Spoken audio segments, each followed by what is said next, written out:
Is it going through? That looks pretty good. Check. Check.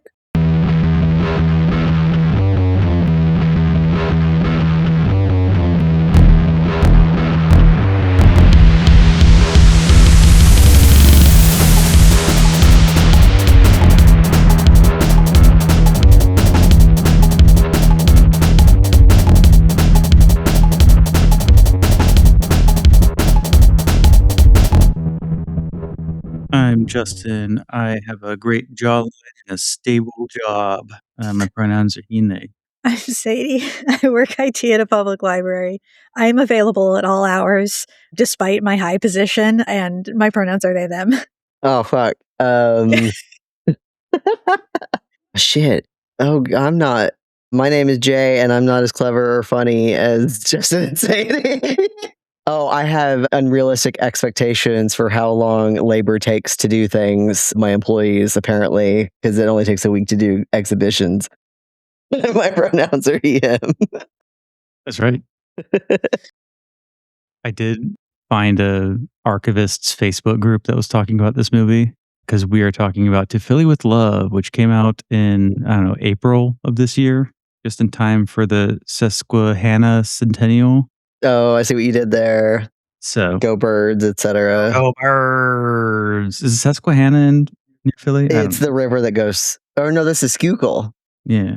I don't know. I was just doing word association. Yeah, none of us are from Philly, but we've all been there at least once. Yeah, we were there. Live show. Did our live show in Philly. I've been to Philly four times, I think. Actually 5 times, but once I was in college, and it was just to see a band. So we did eat at Reading Terminal, which is in the movie, which is very exciting. But was it? That also made us realize that like the walk from Reading Terminal to back to the courthouse, I think, is probably improbable. To ye old colonial times in Philly. To eat your Philly cheesesteak, which Philly cheesesteaks are good. So good point to the movie. I was kind of hoping to see like Justin Rosniak and like just in the background going like, you can see here the way that this building was just walking in the background, talking about Philly stuff, talking about Go Birds. The Birds. And the Fanatic is just like bouncing by and like tongue and gritty or something. I don't know. In my fan fiction, that's what they're doing. Speaking of fan fiction, what is To Philly with Love, Justin? Why are we watching this? What is this? What happened? Who are you? Why are you in my house?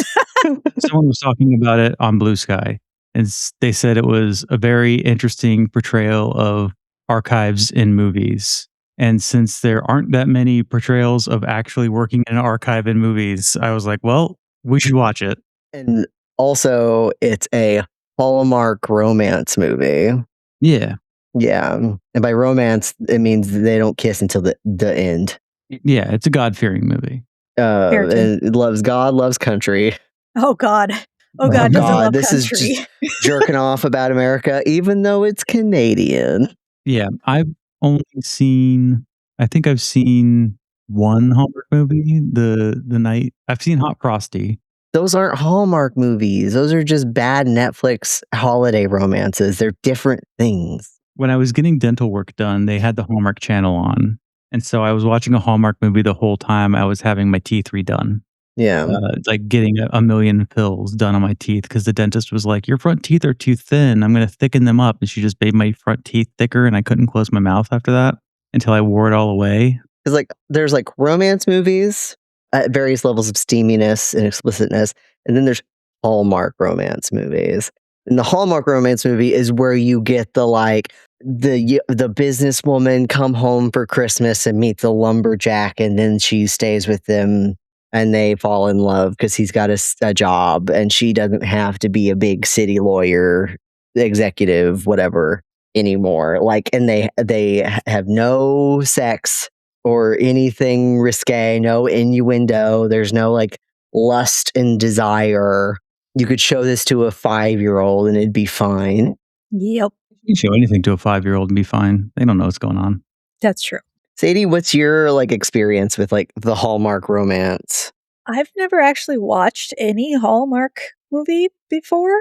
Although I am normally a fan of romance, I mean, I think the most I've ever seen is like my vet tends to play Hallmark movies in the lobby, but it's too far away to hear. So I'm just watching what's her fucking name? Danica McKellar. Or, there's one actress who's always in those fucking movies. I forget her name.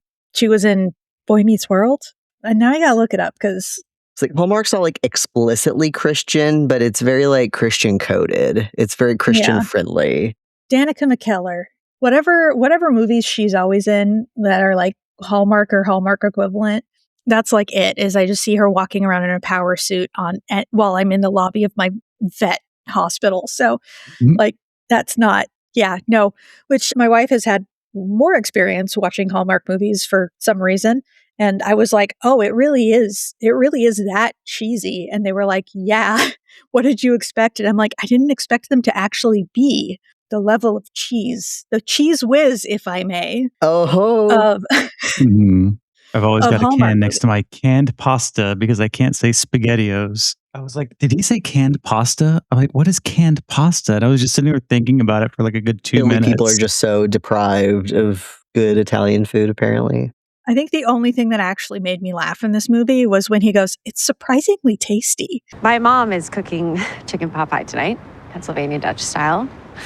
You're welcome to join us. Unless, of course, you're craving your canned pasta, in which case I completely understand. It is surprisingly tasty. And I was like, okay. I will give this movie props for how like hot and in his 40s he was. That was a perk. He was fucking, I was looking through his credits after, and kind of early on, he played handsome guy in an episode of a show. I'm like, damn, he sure is a handsome guy. Yep. That's accurate. He's good looking. Can't argue that. Can't argue that. Credited as handsome guy. I was like, when he came on screen, I was like, is this the love interest? He looks a little older In than his I 40s, expected. yeah. And I was like, oh yeah, no, he is. All right, cool.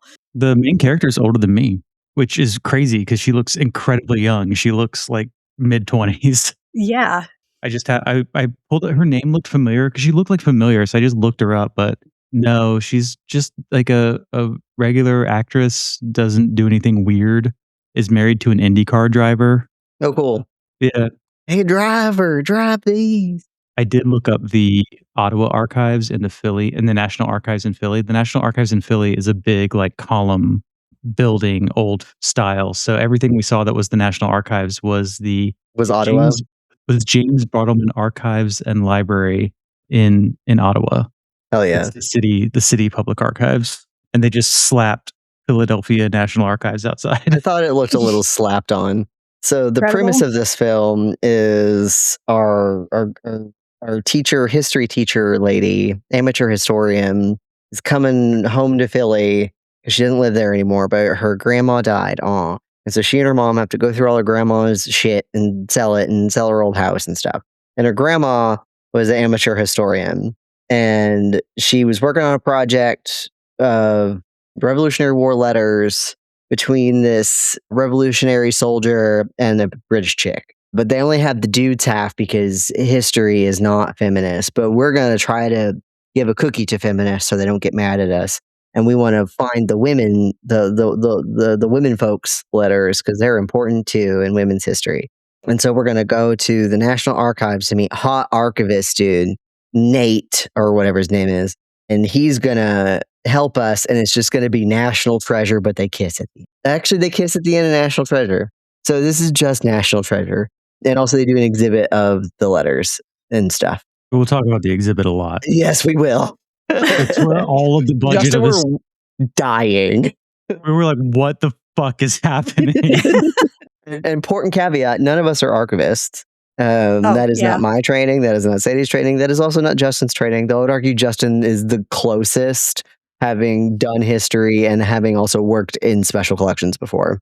And archives. And I have processed institutional archives, but I have never been to the National Archives. I know that you don't browse the stacks at the National Archives. They bring boxes to you. So you don't ever go in the stack. There are no stacks. It's all brought to you. And that, I think with you saying that, before we get into shit talking this movie, an important caveat to note: no, a film representing the profession does not have to accurately portray the profession. That being said, it will be fun to make fun of this. We know that they change things for narrative contrivance. We understand that. We know how movies work. It's fine. Although we do need a white glove alert alarms drop. Yep. Because we were doing the Leo meme pointing at the screen because of the white gloves. I have a note. I have a note that's just the gloves. The gloves. I mean, I was loving the sexy microfiche scene. I love, you know how I love a microfiche montage. And- they gave it to me. And the moving stacks. Yes. I love that the moving shot. Stacks. It was good. That was like my favorite shot of the movie. It was like the one between them and then it opens. It was really good. Mm-hmm. Anyway. So where do we go in the plot? I always forget the plot beats for movies if I don't take plot by plot notes. Romance plot beats are all the same, basically. Yep. I was sitting there waiting, okay, now when's the moment when the trust is broken and they have to come back together and then it'll be a big, I'm like, I saw that one coming 90 million miles away. It was so contrived. Sure did too. It's like she comes home, she meets him, they have their meet cute, there's a moment of cohesion, they do some flirting, trust is broken, and then they get back together and then they kiss the end. Yep. Yeah. That's how it goes. I wrote in my notes that this was like I was like reading a Nicholas Sparks novel. I was like I'm so fucking bored right now, but it's like it's still happening. So I guess I'm gonna keep watching. But yeah, it was like the closest narrative experience I can get to watching this Hallmark movie was like reading a Nicholas Sparks novel, which like those are probably the same audiences, so it makes sense. Yeah. Because like the thing about romance is like, yes, it's formulaic. All genre is formulaic. The fun thing is how does it then play within that genre? How does it subvert expectations? What does it do differently with the plot beats? How does it do the timing? How does it do whatever? Even if it is following it beat for beat, what is it doing within that is usually where the interest happens. How are you playing within the limitations of the genre? And it's just not doing anything interesting. No, but I wasn't expecting anything interesting. I was just interested to see like what is the fantasy. I think was my big thing of like, okay, the love interest is an archivist. Like, what's the fantasy angle here besides being cast as handsome man in other movies? And so I was, like, what does he bring into the moms like watching this? Like, I assume the average like Hallmark viewer demographic is like 45 to 60. I think like we were talking before we started recording, and Jay was saying what he should have done was quit his job. Yeah, quit his job and then work for the not daughters of the American Revolution who have troubles with the IRS. They're totally doing fraud. Yeah. Sadly, our nonprofit status is at risk of being revoked. Why? We've run into some compliance issues. But I think part of the fantasy is like, oh, he has a good job. He just has a stable job. And he's not impulsive and he's just making money. I don't know. What's the appeal? The thing that got me was like the whole deal is, she's got to like finish her grandmother's report. So like the Ladies of Liberty or, knock off DAR or don't wash out of the big nonprofit sea of historical societies in Philadelphia. But like, in which there are many. Like how, yeah, right. And like how she just like walks into the archives and just happens to have somebody coming downstairs who's like, oh, what can I do for you? And she's like, I wanted to talk to an archivist. And then the person is like, oh, let me bring you to our chief archivist. Like, he's just there. Like, he doesn't have like meetings or like, he's not on a Zoom call or anything. Like, he's the chief archivist, but he's just like available right now for you if you need him. Mm-hmm. And I was like, not a lot going on in Ottawa when you work at the NARA in Ottawa. That was the thing that cracked me up, though, is I was like, this dude's got a really boring ass job then. I did like his office. I thought his office was a good design and makes sense in this. This is clearly like stuff that the Ottawa Archives just has. So it's probably like their real office space and their real conservation lab. Which what archivist would know how to do any of that? I don't know. Maybe I'm underestimating archivists, but I feel like that's a separate skill at that level. I don't know. Yeah. And he does bring in the conservationists later when they find the rest of the letters. Which are folded. And he's like, we have to have the conservationists handle these. I can't do it. We'll get it started tomorrow. Who's we? Well, these letters are fragile and should be handled by the best. Now, our chief conservator needs to be involved. Now, he's handled documents in Europe far older than these. Okay. Well, as long as I have time to read them and get the report done by the deadline. Yeah, we should have him treated and scanned by the weekend. Yeah, that was something that was brought up in the Facebook group, is like who starts doing the buffering stuff that he brushed on it. Like, who does that as the first thing before even talking to someone and appraising like what it is? Like, whose first step is that? I've never used this chemical in 20 years, stuff like that. But I like the stacks scenes. The automatic stacks, which are a pain in the ass, and then he has to use the code 1776, which I noticed him type in. I'm very good at noticing pin pads. When I worked in special collections, I was not told what the login for the pin pad was, but I saw people put it in, which was 1492. So they love a historical. This was verisimilitude, and so yeah, they had to change the pin after they realized that I knew it, because I kept letting myself in by using the pin. 'Cause, Nice. so it is that was good verisimilitude. They would use 1776 as the unlock code and never change it for security purposes until a graduate assistant learns it by accident. But yeah, Jay said the conservationist lab looks like NCIS, which I thought old people loved NCIS, so that makes sense. But I've never seen a lab like that wasn't just like covered in giant maps being scanned, or someone in there at all times, like moving huge, oversized stuff that needs to be scanned. Weird things propped up in weird positions, Shit stacked that probably shouldn't be stacked. Oh yeah.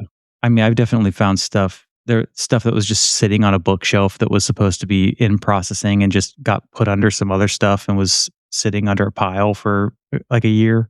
That happens all the time.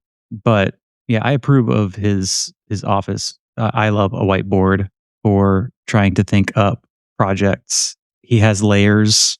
He has his coats and his slutty little sweaters, which I think is also what you need in order to. I have my cardigan and my space heater and all my layers. He had that sexy Henley in that one scene. Yep. I noticed that immediately. I was like, ooh, he's got the Henley on. Yeah. must Henley's be man. casual Friday. Ooh.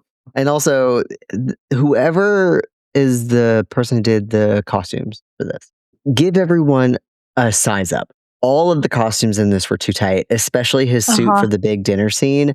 I don't think he could raise his arms. And then, like, the sister-in-law looked like her tits were about to pop her shirt open, like, and her pants as well. Like, they were just way too tight for how curvy she was. It didn't look comfortable. Oh, the fucking bump it on the mom that kept migrating.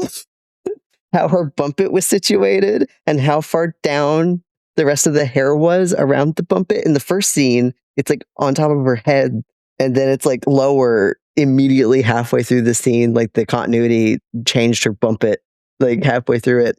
I caught it immediately. And like every single scene, her bumpet's different. And then all the other women, except for our main character, all have fucking bumpets. I'm like, why are they all obsessed with bumpets?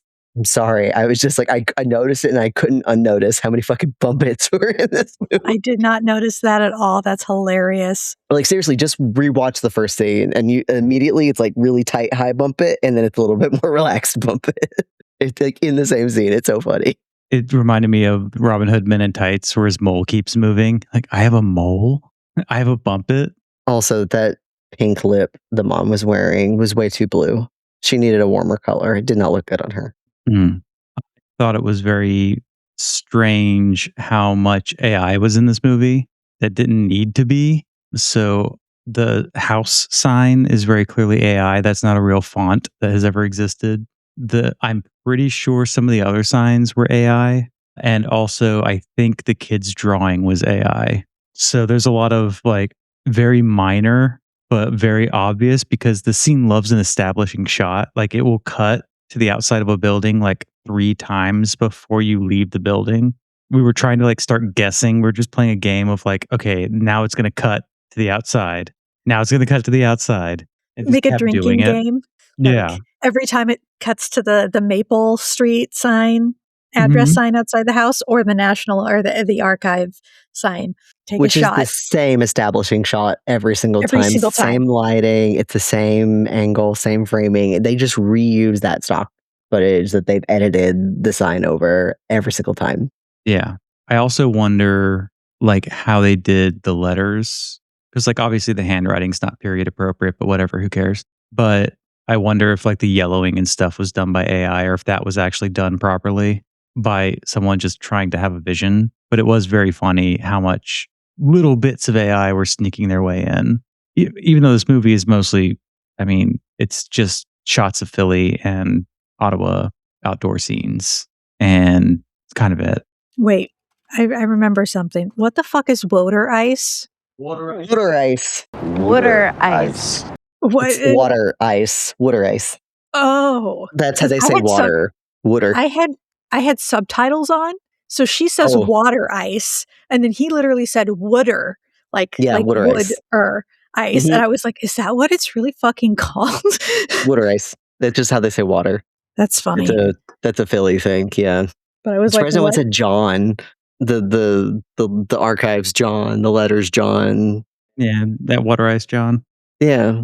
When we start off in the movie, she's trying to sell off the grandma's house and they got to clean it all out and they're going through all the random stuff and the AI drawn children's video or children's drawing. But then there's also the lady from the historical society comes over and she's like, here's your grandma's letters. And she hands the letters from it. And she's like, yeah, we're from the not daughters of the American Revolution and we're going to lose our nonprofit status. And she goes, why? And I just yell out, embezzlement. And she goes, compliance issues. We've run into some compliance issues. Which are never explained what the compliance issues are. Then the Historical Society loses their building. Hi, Nancy. I just came to pick up the rest of my grandma's files. Oh, hi, Emily. I'm glad you're here. I was going to call you. What's going on? We have to move out. What? Why? Haven't you been here forever? We have, but we lost our lease. We thought we'd be able to renegotiate with the new owner, but it didn't work out. What happened? He's asking much higher rent. And he's made it clear he doesn't even think we'll be around after the nonprofit review. Well, I'm working on that. Once we know what happened to the other letters, it's sure to help the review. I know. And I'm just like, someone lost all of the money in Mahjong. And so they're like, oh, the rent's going up too much. And it's like, this bitch is embezzling all the money. The grandma who is keeping her at bay. You cannot tell me that the ladies of Liberty in Philly aren't fucking rolling in donation money. Are you kidding me? Of course they have money.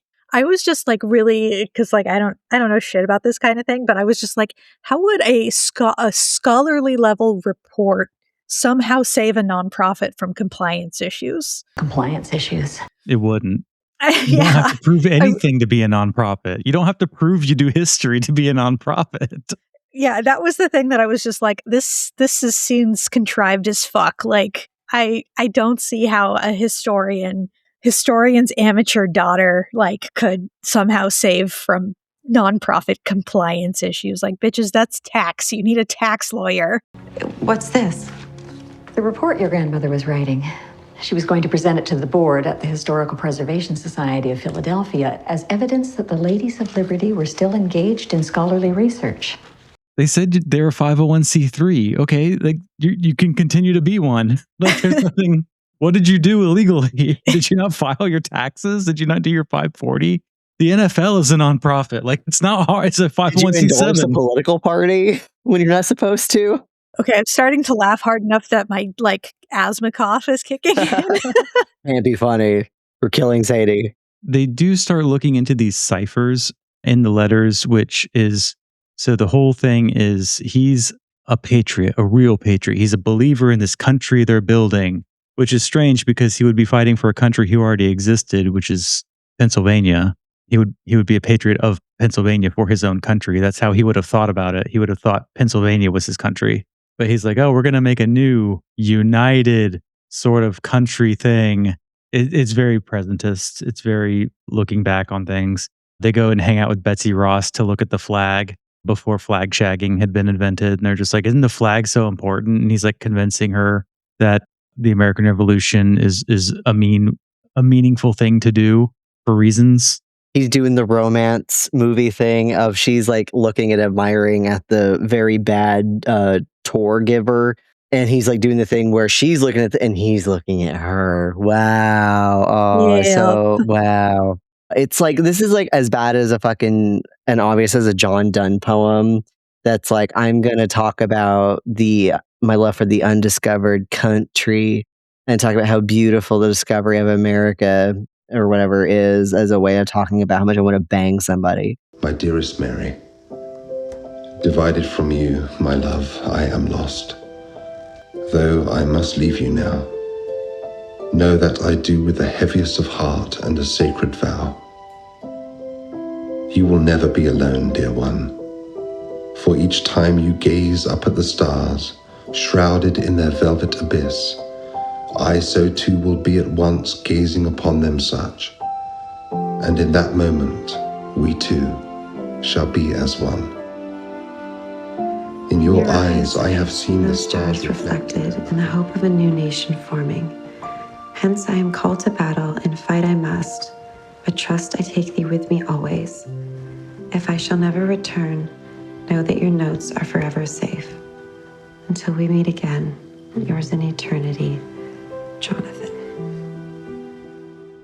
Like, it's very like, and the country is beautiful, and isn't this beautiful and new and emerging, just like our love is beautiful and new and emerging. I'm like, yeah. Yeah, the whole Romeo and Juliet of the American Revolution thing, I was like, just fucking shoot me right now.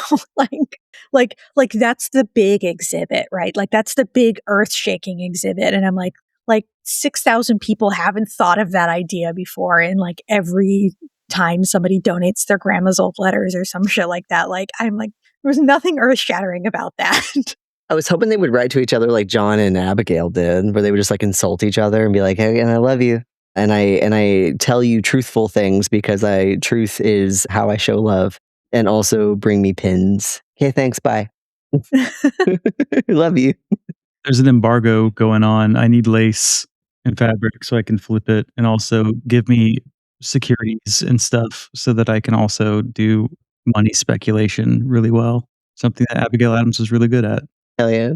So then what happens next? We meet Mr. Kent. Oh yeah. This fucking wig on this motherfucker. That's part of the movie. The donors. Mr. Callahan, when you think of archives, what's the first thing that comes to mind? Well, exactly. And that's the other reason I'm here.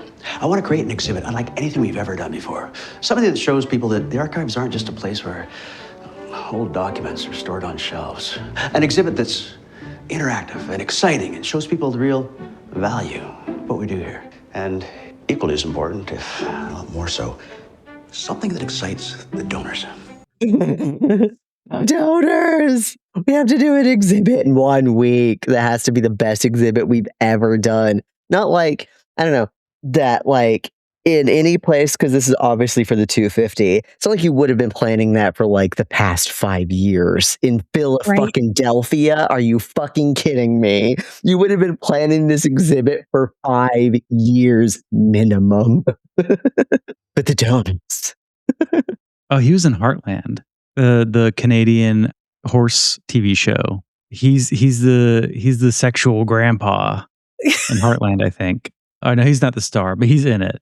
Yeah, Michael Dixon. Handsome Gentleman is in Letterkenny, apparently. He plays Richard Kent. I don't know. I thought he was like a legislator who dropped by, but apparently he's just like a bigwig at NARA. So he, I guess, is like being a mentor to our love interest, and he's trying to like, he wants a protege. And so he's giving him this thing, and he's like, I'm wooing the donors. You do the archivist stuff now, and you come up with an exhibit for me that's something exciting and something we can show the donors. And that was again in the Facebook group, boss giving him 1 week to do an exhibit accurate. So we thought maybe the exhibit was going to be like, I don't know, just like a table of letters and just like in the corner of a room, and like that's the big exhibit. But anyway, so they're hanging out, and they go to While we're learning about like the house and all the other issues, the romance is blooming, so we're told.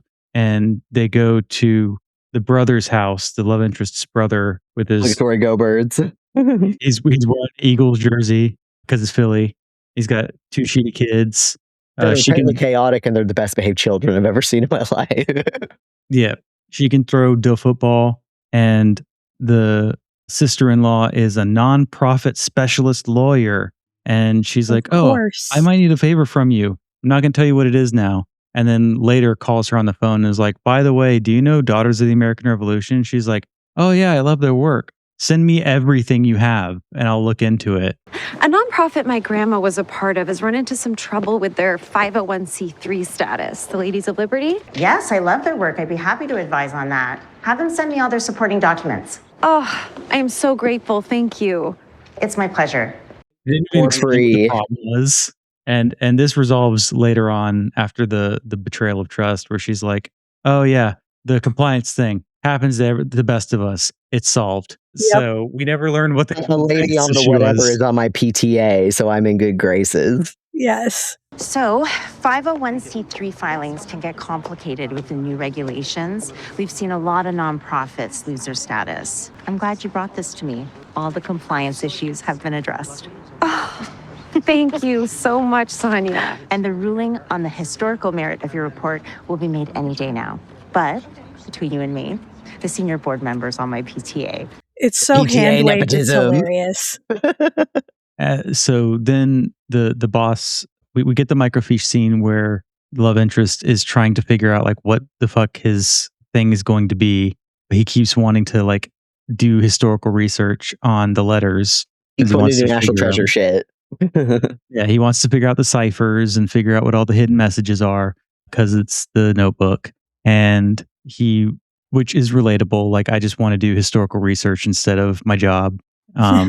Makes sense. This is also realistic. So he doesn't want to do stupid donor bullshit. But then he has to go to fancy dinner with the donors, and he says, "I have an idea for an exhibit. It is called Romeo and Juliet of the Revolution."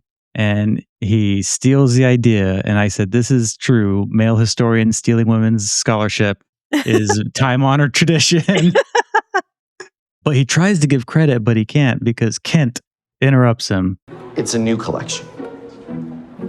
A collection of Revolutionary War era letters.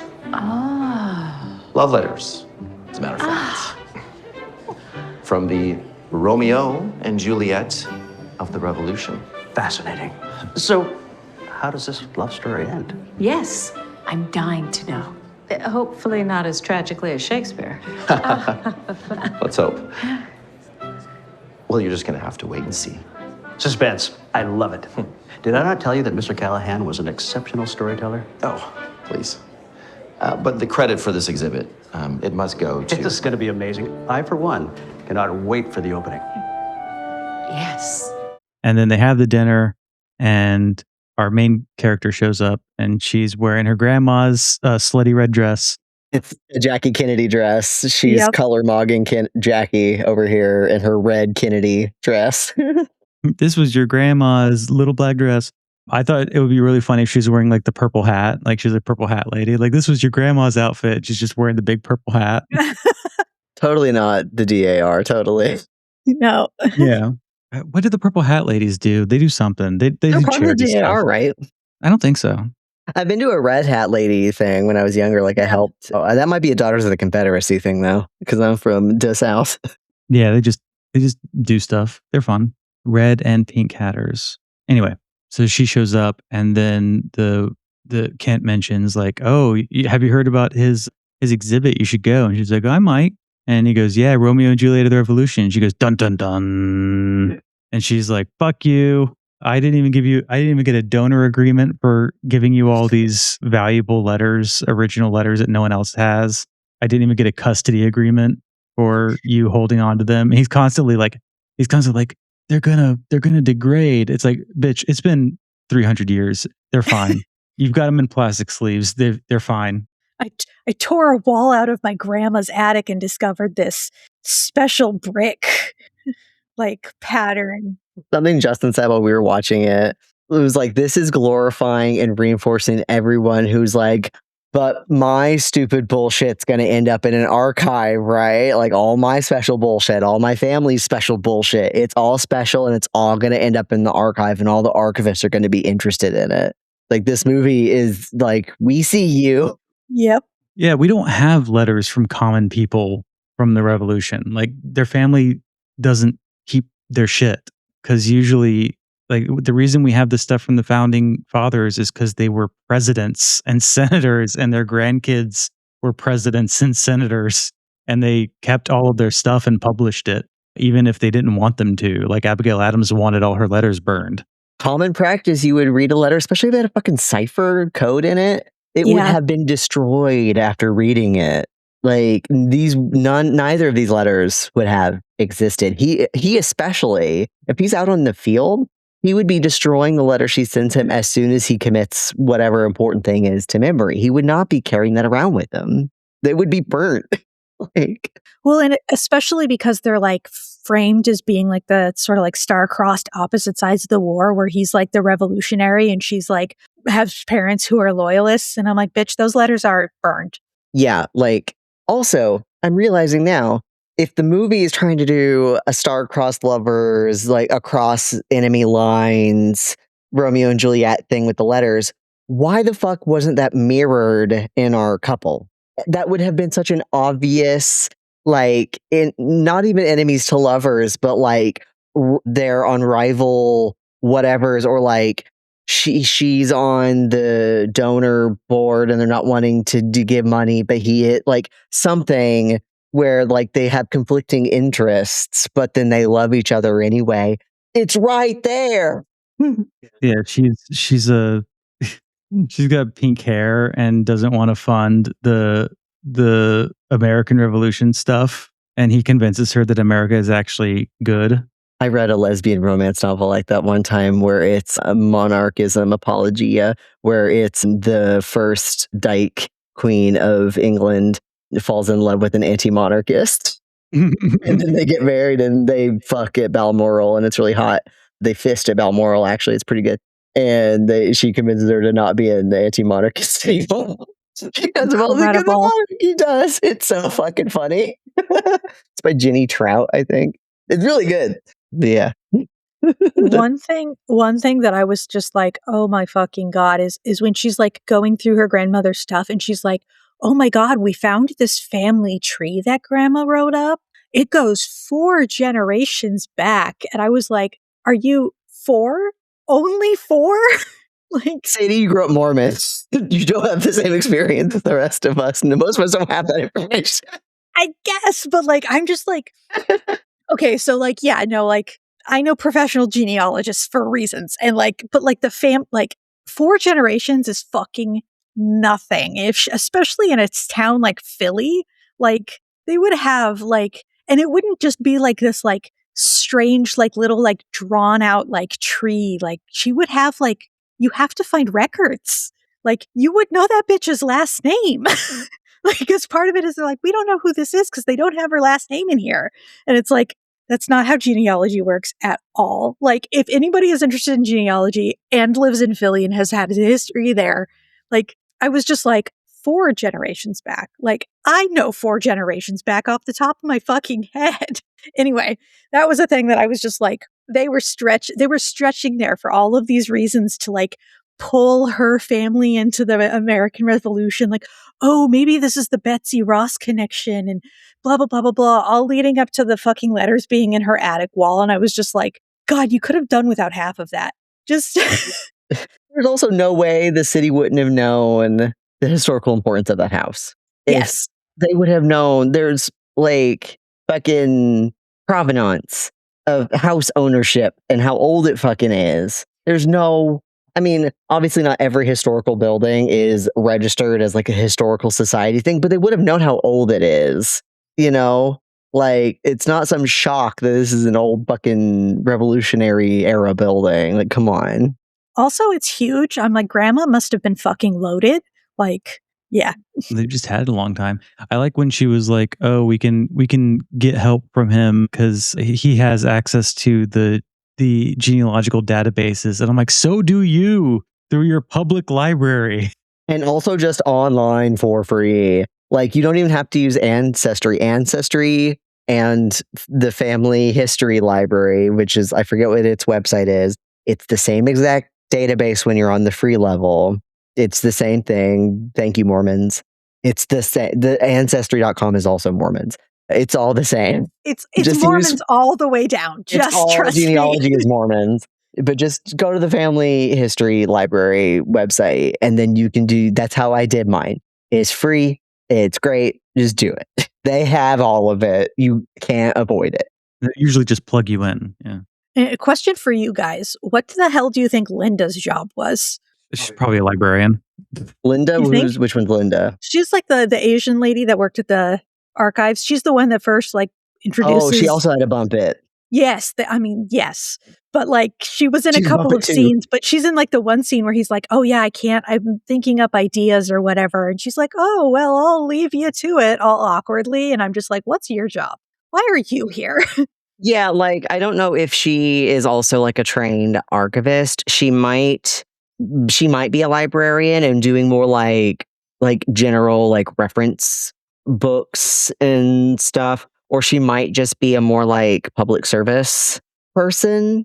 I don't know. Because not everyone that works in an archives or a library is trained in those skills, but they do other equally as important functions, right? Linda doesn't even have a last name in the credits. Okay, movie for doing fake feminism. This woman doesn't even have a last name.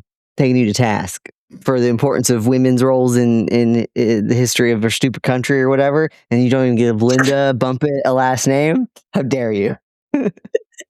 Yeah, I don't know. She's could be library assistant, could be probably a librarian or something. Just an assistant archivist or something. Yeah. I just like how vague they kept it. We don't want to define anybody's role outside of Nate's. He's just the archivist. Yeah. We don't have that many extras. Although I did wonder if the people that walk past in the archives were people who just worked at the Ottawa Archives Special Collections, because they did just walk past random people. And I'm like, did they just have them there in the background? Seemed like it. What else we got? If we were, at the very end of the movie, so the whole building gets placed on the historic register in under a year, and they do the exhibit, which we still need to talk about. Exhibit night. The exhibit night. The exhibit night happens, and we go to Night at the Roxbury. Yeah. It has bisexual lighting. It has a fog machine. It's got barrels. It's got people walking around. It's got in costumes. They blew all the money on the fog machine. There's so much costuming going. Everyone's dripped out, and there's so much lighting happening. There's period costumes that they shipped up to Canada. I just connected because at one point she's with the letters, and he's like, don't use flash on the letters, right? And she's like, I know, blah blah blah blah blah. And then when in the exhibit, they're over a light, displayed over the top of a light with back. And I was just like, wait a second, I thought bisexual lighting. Well, I'm just a cell phone camera flash. It's got fucking nothing on those display lights. I was just that's not going to degrade it. Okay. Those are very fast facsimiles they had created. Yes. In a photocopier, and he just trimmed it, put it on display. Aged. I guess. I thought it was funny that they had these actors there for the exhibit night, opening night, big exhibit opening night with the fog machine and barrels. And they have these actors who are dressed up, and they're playing this voiceover of them reading. So they're a living exhibit production that they've done. I don't even know what you would call this, because this isn't a real thing that happens. But I don't think they told the extras that there's a voiceover happening and you should be looking at the actors in costume, because everyone's just acting like this isn't happening. It's there's cocktail no voiceover party happening. Everyone's just walking around talking, being natural. Whereas, if there was a performance happening, you'd probably be looking at the actors to be polite. Also, in no world would the exhibit just be these letters. It got barrels. Like there would be like this is Barrels the are reason why historical. exhibits don't take a week to put together, right? Because there's like other pieces in your collection that you try to relate to it to bring in context. There's probably pieces that you would get on loan from other archives, museums, or library special collections, again, to give context. There's curatorial statements you have to write. There's like all sorts of shit you got to do. There's prepping the specimens. Like, I remember at U of I when I was in grad school, like in their museum studies minor, there was just a whole fucking graduate course you could take on exhibit design alone. You have to like measure the room and shit, like to prepare, like, ugh. Like there's so much fucking work that goes into exhibits. Like, what if a piece they wanted to put on the exhibit as part of this was on loan elsewhere or was currently being like in the conservation lab or like out with a researcher? Like, what? What do you do? It's just so like an exhibit is not just look at the letters. Hooray, that's the exhibit. And then the little fucking pamphlet and his like big romantic gesture is just to put the grandma's name and the not Daughters of Revolution on it. But it's still like the chick doesn't get credit, even though this is also her work. She's the one who figured out all the ciphers. Yeah. It's bad. She did ask for it to be credited that way as a collection name, though. He said you could put the collection name under your name, and she goes, "We'll put it under the nonprofit's name." Yeah, but she also still deserves to get credit. No, she didn't want to be credited, though. Annoying. I think to help with the nonprofit status. It's just gonna say, I love that that's like the big gesture is that he puts, like, that's her turning point is she goes to this exhibit and is like looking around at it and picks up the pamphlet and it's like her grandma's name and the not Daughters of the Revolution are on the back. And then she softens to his whole deal, right? Then she has to go run after him at the Liberty Bell. And I'm like, for literally doing what you asked him to do. The stakes are so low. So low. There's no stakes. They were like minimal stakes. It is the most minimal stakes movie I have ever watched. Also, like he goes to the Liberty Bell, tells his coworker, "Hey, I'm going to go hang out at the Liberty Bell." To which I realized, oh, he put a stupid code in the letter, and she didn't notice it. And I thought there'd be one of the little coded messages at the bottom. No, there's not even that. He just wrote the word Liberty weird slanted, and she didn't even notice it until her coworker's like, "Oh, he's at the Liberty Bell." She was like, "Liberty Bell," and at this point, she doesn't need to look at the stupid letter, but she notices Liberty and code. But there's not even the little code that is supposed to be a cipher for. He just wrote Liberty, and she didn't even notice it. Like, she didn't even do it right. Yeah. So, Jay, you've already said how you would redo this movie. What would you change? Well, one, we didn't mention that the flags at the end are ironed. They have these old school looking American flags. They are not ironed. It was the very last scene, like about before credits roll, and I go, "Iron your flags," and Jay just falls over laughing because you can see these creased, fake Betsy Ross flags. Oh my god! They didn't iron the flags. That's queer representation. No, I refuse. I guess I'm queerphobic. Iron your fucking flags. I don't care. Every trans person listening, iron your fucking trans flag you have hanging up. I'm coming for you. Get a steamer. Hang it in your shower when you take a shower and don't turn on your fucking fan. Just something. Anyway, how would we redo this movie? I have a couple ideas. I've said one of them, but he has to quit his job. Yeah, that's the other one. He should have quit his job. And his big romantic gesture should have been he quits his job. He doesn't do the exhibit. Like, he doesn't give that to Kent and the donors. And then they do it for the Daughters of the not American not Revolution. That should have been the big romantic gesture because that's what the problem was. And that's how it would have fixed it. Also, they should have been hornier and kissed way sooner. Anyway, that's what I would change. I would have Bruce LaBruce remake this movie. Someone's just jerking off in front of a thing of Benjamin Franklin. Yeah. I don't know. I thought his big romantic gesture is like, "I'm going to give you all the letters back," or "I'm going to burn these letters." Stella! We watched Streetcar Named Desire last night, so I had that in my head. I don't know. I don't know what else you could change about this movie to make it. It needed more romance. It's like an 80-minute movie. They were just like, "All right, done." Yep. I was like, this was certainly an hour and 24 minutes of my life, I guess. Like, that sure passed. Like, if they had better chemistry, it would have worked because like there's the scene where they're at the brothers and they get their hot dogs different. And he says, we sure are. And one of them says, like, we sure are opposites, huh? And I'm like, bitch, where?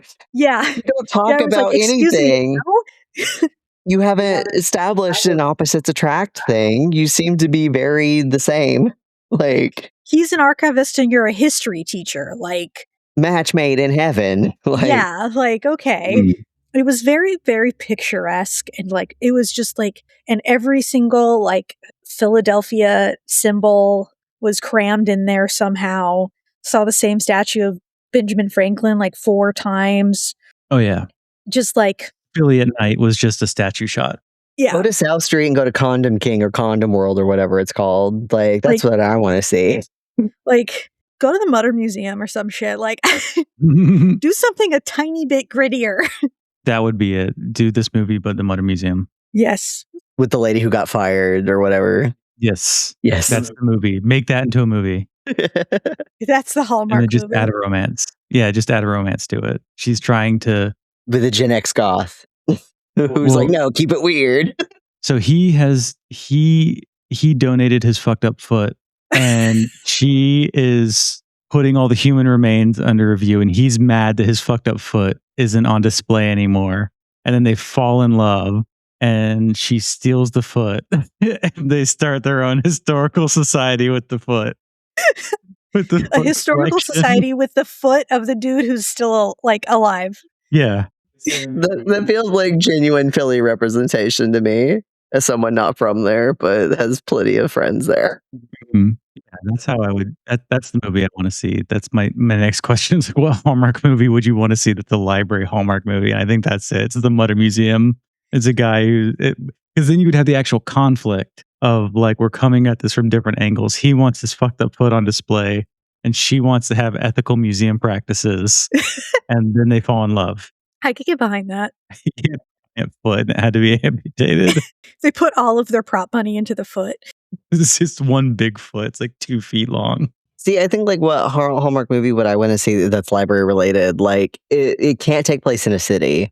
It has to be like a small town where there's like a solo librarian or like only a couple workers, and it's the someone coming home or whatever with the librarian. Like the librarian has to be like that formula, like the Hallmark romance works really well for small towns because the sort of like idealized utopian idea of how societies work and how jobs work and how relationships work and all that. Yeah, bud, what? Like you need the small idyllic pastoral town for that. And like what would be hotter than like the solo librarian that you went to high school with, and then you're coming home from the big city, and he's this hot librarian who wears Henleys and cardigans and stuff. That's how you do the library Hallmark movie, in my humble opinion. And his grandma was a librarian, and so now he is the librarian after his grandma dies or something. You have to have that connection. And the grandma was their librarian when they were kids or something. That's how you do the Hallmark library romance, you know? I mean, my brain is instantly like, well, of course, make it queer. You know, if Hallmark doesn't know gay people exist, Sadie. I know, but like if I'm gonna yes, they're small. if I'm gonna do anything romance, it's gonna be like gay. I can't help it. But it's like I just microfilm shots. Just have somebody doing lots and lots of microfilm. Like not whichever one is in there, like because they in this movie they try to do like the weird family connection deal, like worked into like the whole history of Philadelphia. And like I want to see that shit, but like the root trees are dead, sort of like where it's like he's trying to make some like mystery, like solve some family mystery. Ooh. Using genealogical. This is actually a video game. It's really good. All the genealogy is microfilm. Yes, exactly. Yeah. Like just put more sexy microfilm shots in there, I guess. That's like, what I'm saying. Just show that machine like going, you know? That could be your horny metaphor, the microfilm machine. Yeah, I want Bruce LaBruce to do the Mütter Museum movie. And they have to fuck one of the specimens though. Yeah, I mean the whole movie's going to be fucking. Yeah. not unsimulated. That's the Bruce LaBruce thing. They do it on screen for real. Yeah. I mean, that was one of the when we finished watching this on my Plex, it was like other movies. It was just all gay movies, and one of them was a Bruce LaBruce movie. It was like, you want to watch Saint Narcisse next?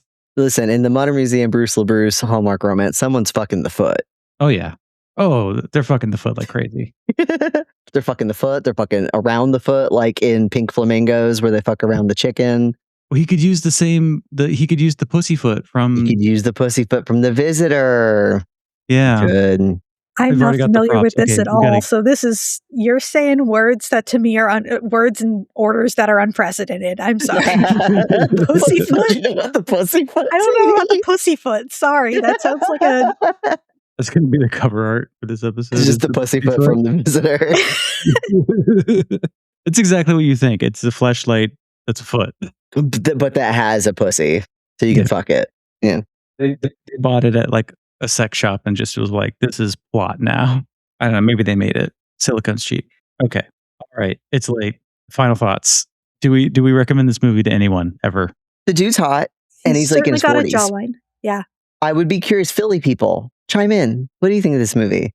Yeah. I think it just does like, here's the tour for tourists who want to jerk off about America on the 250th. Like, as someone who now lives in Boston, this was a very annoying place to be around the 4th of July for 250. I can imagine Philly was the other place that would have been annoying to be for 250 and around and leading up to it. And this movie's not helping. Yeah. I don't think I would recommend it. I think I would recommend Storm Center. Mm-hmm. And it's Storm Center, but she's comes to a town and does Storm Center there. And that's the Hallmark movie. The communist dream is being banned, and then she falls in love with the guy trying to ban it, and then they both burn down the library. That's romantic. Yeah. All right. Yeah. Well, that was a movie. It sure was. Thanks to whoever was talking about it on Blue Sky that gave me the idea that this would be fun to do, because we haven't done a movie in a while. And good night.